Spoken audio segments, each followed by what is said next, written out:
वे भारतीय संविधान का एक अक्षर नहीं जानते। 370 धारा अब कभी नहीं आएगी। उनकी 7 पुष्टि यत्न करे तो भी नहीं आएगी। भगवाधारी को ही राजनीति करनी चाहिए। ये भगवा ध्वज, ये भगवा रंग भगवान का रंग है। रामभद्राचार्य जी कह रहे हैं कि अभी मुक्तेश्वरानंद को एबीसीडी नहीं आती है राजनीति की। एबीसीडी शब्द जो है अंग्रेजी का है, काका का भी कह सकते थे। वो बटना नहीं है। चाहे पंथ अनेक हों, हम सब हिंदू एक हों। और जब हम एक होकर रहेंगे तो हमारा कोई बाल भी बांका नहीं कर सकेगा।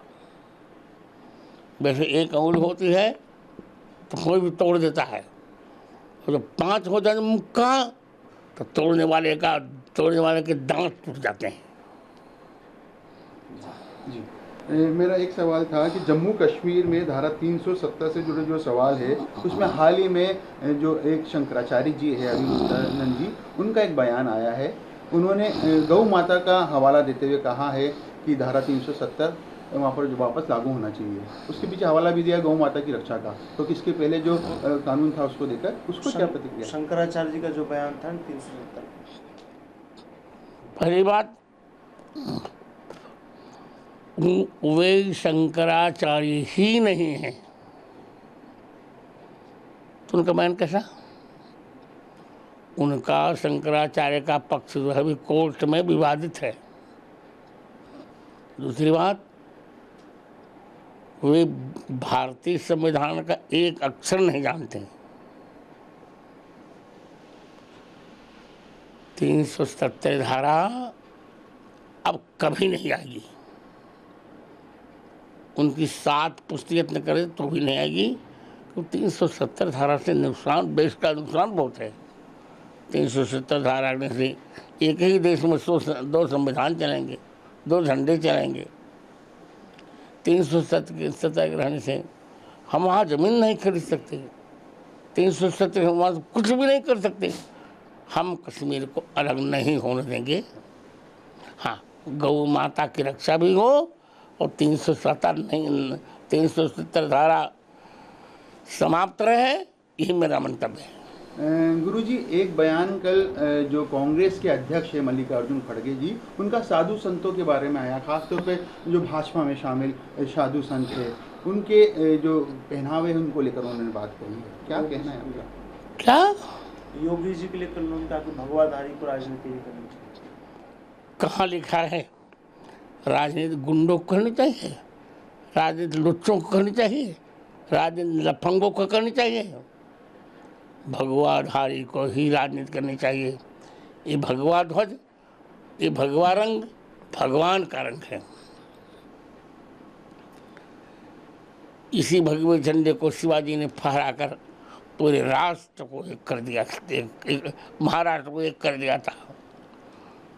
भगवाधारी को ही राजनीति करनी चाहिए। सूटेड बूटेड को भारत में राजनीति नहीं करनी चाहिए।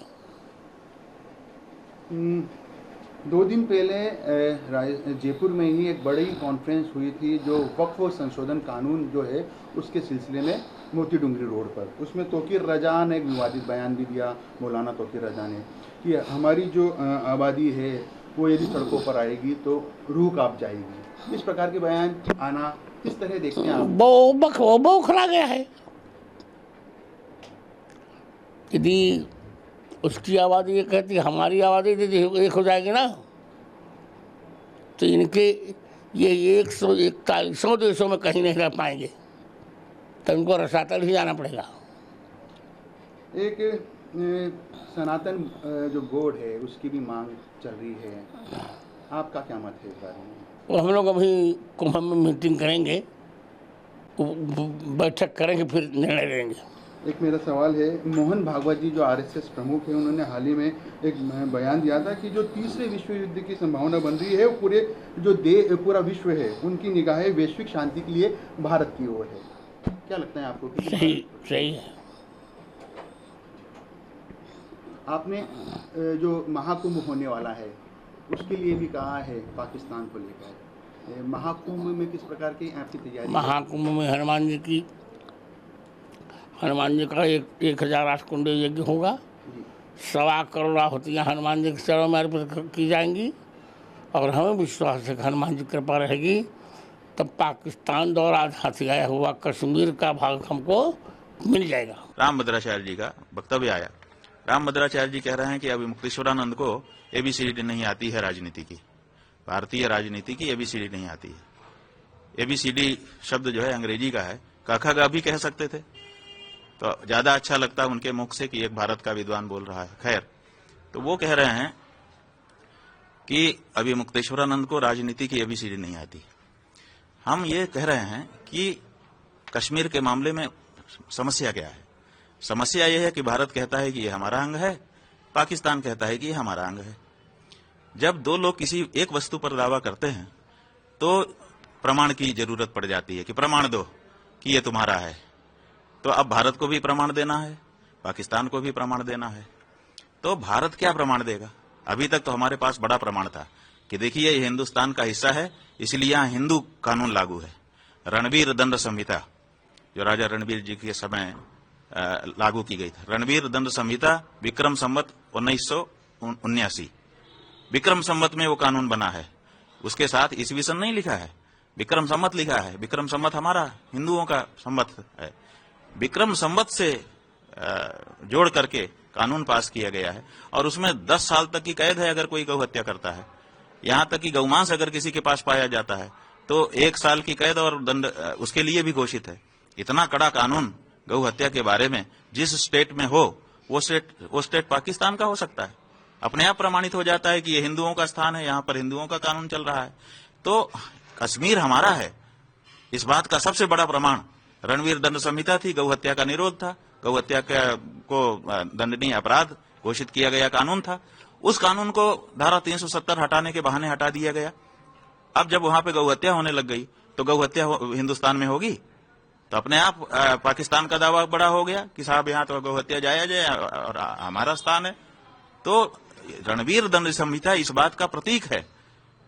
गौ हत्या दंडनीय अपराध जिस भूमि पर है वो भूमि हिंदुस्तान की ही हो सकती है। चीख चीख करके पुकार करके ये कानून कह रहा था।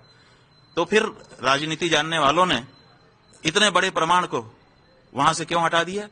370 धारा हटाने के नाम पर आपने ये क्यों किया? और आपने पूरे देश में लागू कर दिया भारतीय जो पिनल कोड था, इंडियन पिनल कोड, भारतीय दंड संहिता, उसको अब भारतीय न्याय संहिता 2023 कहा जा रहा है। तो भारतीय न्याय संहिता में आपने वो प्रावधान क्यों नहीं लाए जो प्रावधान पहले से वहां रणवीर दंड संहिता के माध्यम से लागू थे?